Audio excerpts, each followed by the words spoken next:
Madam madam हां. सरांनी आपल्याला आतमध्ये बोलवलं. थँक्यू.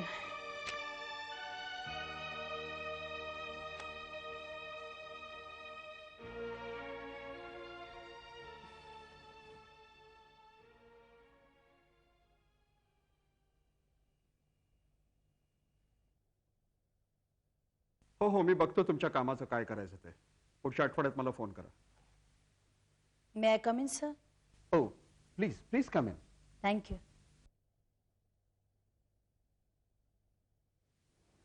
बसा ना.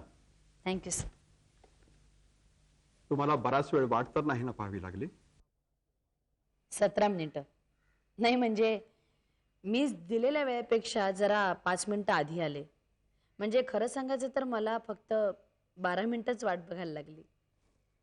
तर मग मी आता मुद्द्यावरच येतो. सुधाताई, त्या दिवशी मी तुमचं भाषण ऐकलं, त्यामुळे बऱ्याचशा गोष्टी माझ्या लक्षात आल्या.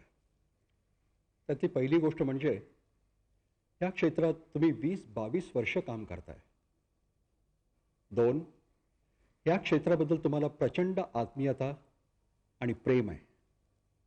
3, हे आंधळं प्रेम नाही आहे. ह्या क्षेत्रातील चुका तुम्हाला दिसतात, त्या टोचतात. आणि 4थी महत्वाची गोष्ट म्हणजे ह्या चुकांवर तुम्ही नेमकं बोट ठेवता आणि त्या कशा टाळायच्या ह्या सुचवता. माझ्या बोलण्यात काही चुकलं असेल तर तुम्ही दुरुस्त करू शकता सुधाताई. नाही, मला खरं तर खूप आश्चर्य वाटतंय. नाही, कारण आत्ताच आपण एकमेकांना भेटतोय आणि माझ्याबद्दलची संपूर्ण माहिती आपल्याला आहे. सचोटी आणि धडाडी हे जगातनं जवळजवळ लुप्त होत आहेत. पण ह्या गोष्टी मला तुमच्यात दिसल्या. सुधाताई, मी एक तुमच्या पुढे प्रपोजल ठेवतोय. तुम्ही माझ्या मंत्रिमंडळात शिक्षण मंत्री म्हणून समाविष्ट व्हा. मंत्री? छे, नाही म्हणजे माझ्या आयुष्यात राजकारणाशी कधीच संबंध आलेला नाही. हो, मग आत्ता या. तुमच्यासारखी मंडळी राजकारणात यायला लागली तर राजकारणाची बदनाम व्याख्या बदलून जाईल. नाही, आपण मला जो बहुमान दिलात त्याबद्दल खरेच मी आपले आभार मानते. पण मला विचार करायला थोडासा वेळ द्या. अवश्य. पण मी माझ्या वतीने एवढं सांगतो की तुम्हाला इलेक्शन वगैरे काही लढवावी लागणार नाही. आम्ही तुम्हाला सुरुवातीला विधान परिषदेवर घेऊ आणि त्याच्यानंतर शिक्षण मंत्री बनवू. माझ्या सूचनेचा विचार करा आणि मला लवकर काय ते कळवा. ठीक आहे? माझ्याबद्दल जेवढा विश्वास दाखवलात त्याबद्दल खरंच मनापासून मी आपले आभार मानते. बरं, येऊ मी? या. थँक्यू. घन घन माला नभी दाटल्या कोसळती धारा. घन घन माला नभी दाटल्या कोसळती धारा. वाजले 12. काय झालं? काय झालं काय? किती बेसूर गातोयस तू? बेसूर? हो. हे तू मला शिकव आता.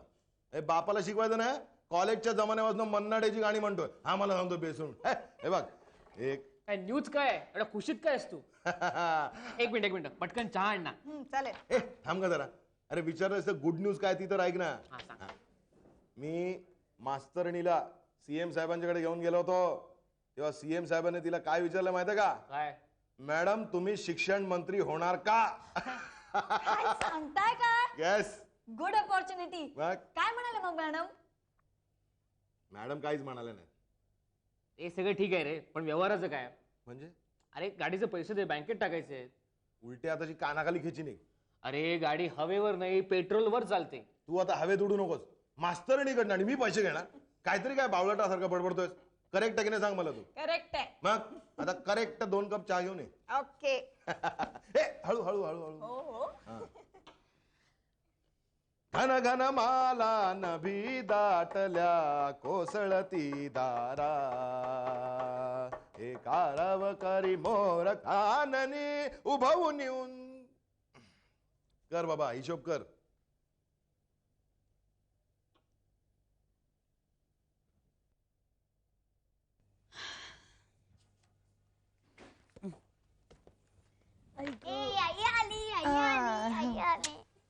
आई चॉकलेट आणलीस? आई काय चॉकलेट आणायला गेली होती? अगं आई आहे ना मुख्यमंत्र्यांकडे गेली होती आणि मुख्यमंत्री काय असे चॉकलेट वाटत फिरतात. आई मुख्यमंत्री तुला रागावलंय? नाही ग. ए आई सांग ना काय झालं. ए हो ग आम्ही खूप वाट बघतोय. ए तुम्ही जरा थांबा ना, किती कलकल करताय. तिला जरा श्वास तरी घेऊ दे. सुधा, सांग ना. तुला चहा आणू का? अगं नकोय मला काही, तू आधी बस इकडे माझ्या समोर. बर. सांग. मुख्यमंत्र्यांनी मला विचारलं, तुम्ही शिक्षण मंत्री व्हाल का? कॉंग्रॅट्स. थँक्यू. काय म्हणालीस तू? काय नाही, मी त्यांना सांगितलं की मी विचार करेन आणि मग काय ते सांगेन. आई कमाल आहे तुझी. ह्यात विचार करण्यासारखं काय आहे? अगं त्यांनी जर तुला ही ऑफर दिली आहे तर ह्याचा अर्थ असा होतो की तू या पोझिशन साठी बरोबर आहेस. ओके नाही? असं नाही ग अनु. आईला वाटलं असेल की एवढी मोठी जबाबदारी काहीच न विचार करता कशी स्वीकारायची. आजी आपल्या घरात ना ट्रान्सफर सीन झालाय हं. आई म्हणते ते ताईला पटतं, ताई म्हणते ते आईला पटतं आणि आपण होत ना ते मूर्ख होत, आपल्याला काही कळत नाही. अगं नाही ग वेडाबाई, तू काय ताई काय मला दोघी सारख्याच आहात. आणि मी ग अगो बाई तू तर काय बाबा. आकांक्षा अनु अक्का सगळ्यांनी ऐका, मुख्यमंत्र्यांना मी अजूनपर्यंत काही निर्णय दिलेला नाही याची दोन कारण आहेत. एकतर मुख्यमंत्री मला असं काहीतरी विचारतील असं स्वप्नात सुद्धा वाटलं नव्हतं. आणि दुसरं कारण म्हणजे एवढी मोठी जबाबदारी मला जर स्वीकारायची असेल तर त्याचा चहूबाजूनी विचार व्हायला पाहिजे आणि मगच काय तो निर्णय द्यायला हवा ना. हे बघ सुधा, तुला जो काही निर्णय घ्यायचा आहे ना तर तो अगदी सावकाश घे. पण मी आधी देवापुढे काहीतरी गोट ठेवून येते. हो देवापुढे ठेव पण माझ्या समोर काय. हो बाबा, या देवी पुढे काहीतरी ठेवायलाच हवं तुला. विसरून कसं चाललंय? काय हवं? चॉकलेट? केक. केक मगाशी विचारलं, चॉकलेट आईस्क्रीम.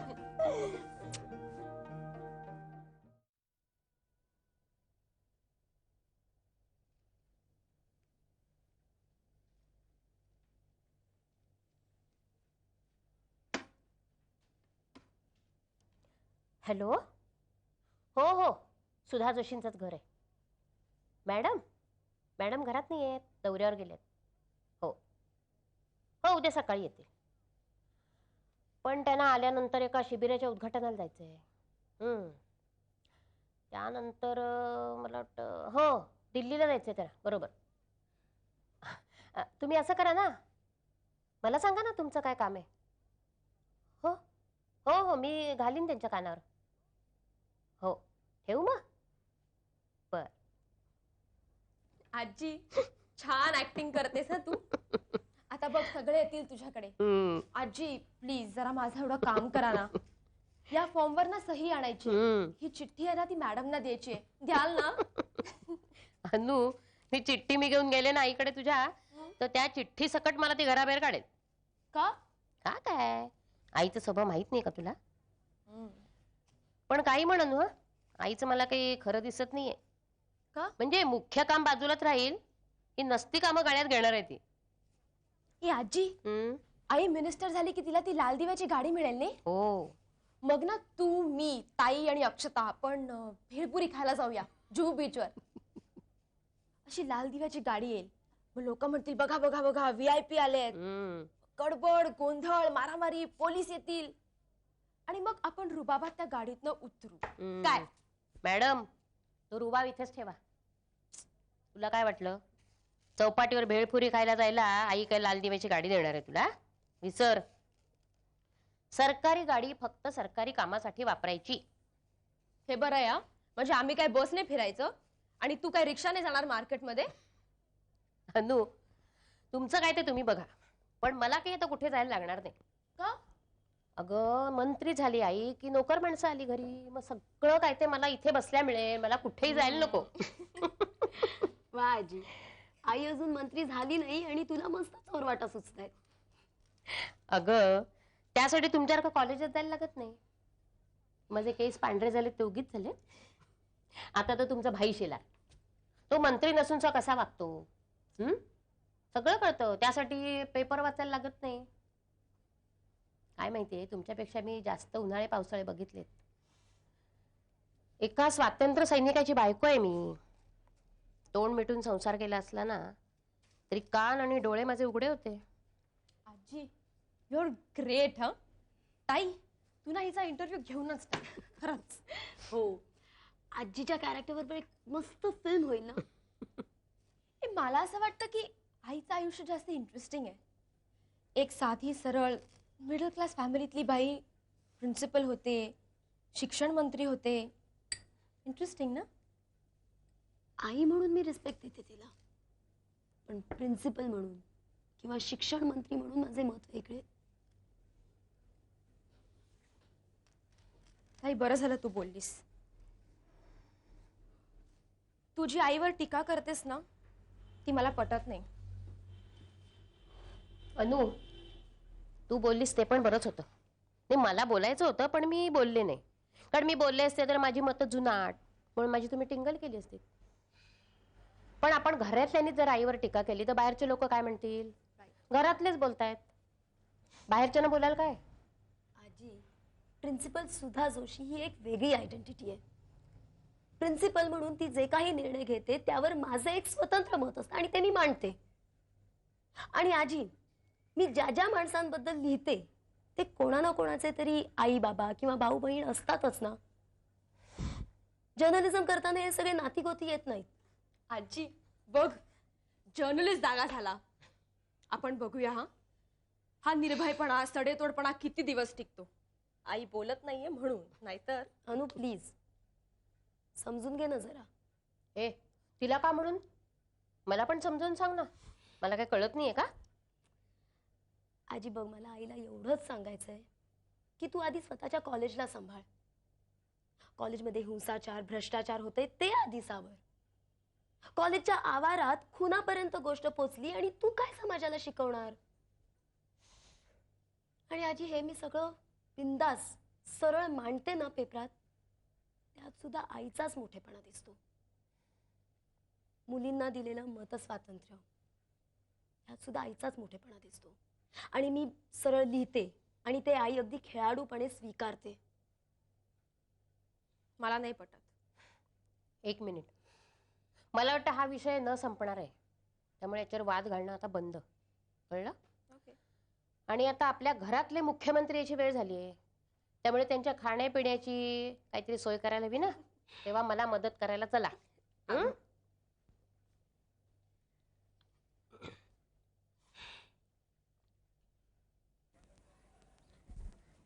आणि मग wow wow wow wow wow करत लाल दिव्याची गाडी येणार, गाडीतनं शिक्षण मंत्री सुधा जोशी उतरणार आणि मग सगळे कॅमेराचे क्लिक्स क्लॅक क्लॅक क्लॅक वगैरे सगळं होणार, लोकांची गर्दी होणार. मग आयोजक मंडळी आणि मग तपासा व्यासपीठाकडे निघणार आणि मग अशी ओळखीची जया निमकर सारखी मंडळी हात दाखवू का नाही दाखवू, आणि मग मॅडम ओळख दाखवू का नको दाखवू अशा अवस्थेत असणार. आणि मग तुला काय टिंगल सुचतीये?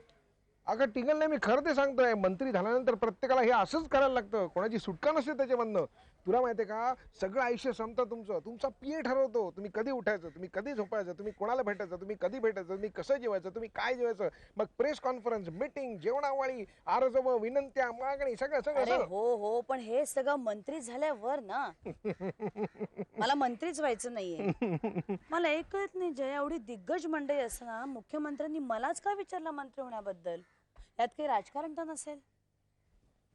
आणि समजा असलं ना तरी आपल्याला ते शेवटपर्यंत कळणार नाही. ह्यांचं प्लॅनिंग सॉलिड असं या लोकांचं.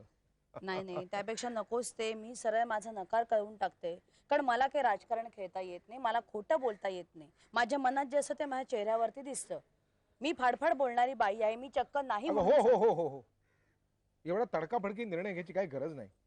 आपण जरा वेळ घेऊया, थोडा विचार करूया, चर्चा करूया, मग बघू ना. नाही काय कधी सांगता येईल आपल्याला. असं काय करतेस तू? बर, मग आहे का आणि नाही का?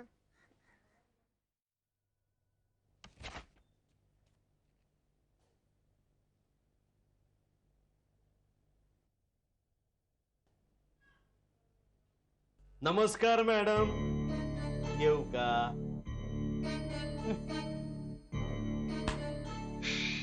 एकदा आत आल्यानंतर येऊ का असं विचारल्यावर येऊ नका असं म्हणण्याची पद्धत आमच्याकडे तरी नाही. पण रात्रीचे 10:15 वाजून गेले. सभ्य माणसाच्या घरी जायची ही वेळ नाही, नाही का? नाही, आमचं चुकलं मॅडम, खरंच आमचं चुकलं म्हणायचं. पण काय सभ्य माणसाच्या चालीरीती आम्हाला कसल्या ठाऊक असणार हो. नाही, पण म्हणून मुद्दाम असभ्यपणा केला नाही बरं का मॅडम, खरंच नाही. हा काय मीटिंग आटपून निघालो, वाटेत तुमचं घर लागलं, दरवाजा उघडा दिसला आणि त्यातल्या त्यात दिवाही चालू होता. म्हटलं चला मॅडमला नमस्कार सांगावा, खबरबात घेऊन जावी. नाही, खबरबात घेतल्याबद्दल धन्यवाद, पण पुढच्या वेळात जरा दिवसा डवळाही खबरबात घेत जा. बसा.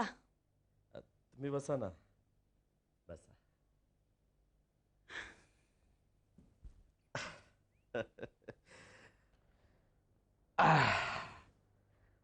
पटलं आपल्याला, एकदम पटलं तुमचं दिवसा ढवळ्या खबरबात घ्यायची. नाही, मी खबरदारी घे ना पुढच्या वेळेला दिवसा ढवळ्या खबरबात घ्यायची ती.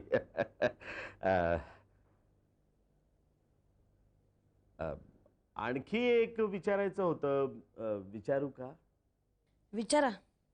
नाही, एकदाच तुम्ही विचारून टाका, नाहीतर परत रात्री 2 वाजता येईल माझ्या दारावर. छा, अहो रात्री बेरात्री बाया माणसाच्या घरी जायला मी काय वेडा आहे का? छा, नाही, एकदा चुकलं पण पुन्हा नाही. तर विचारायचं असं होतं मॅडम की मुख्यमंत्री काय म्हणाले, तुम्ही काय म्हणलात?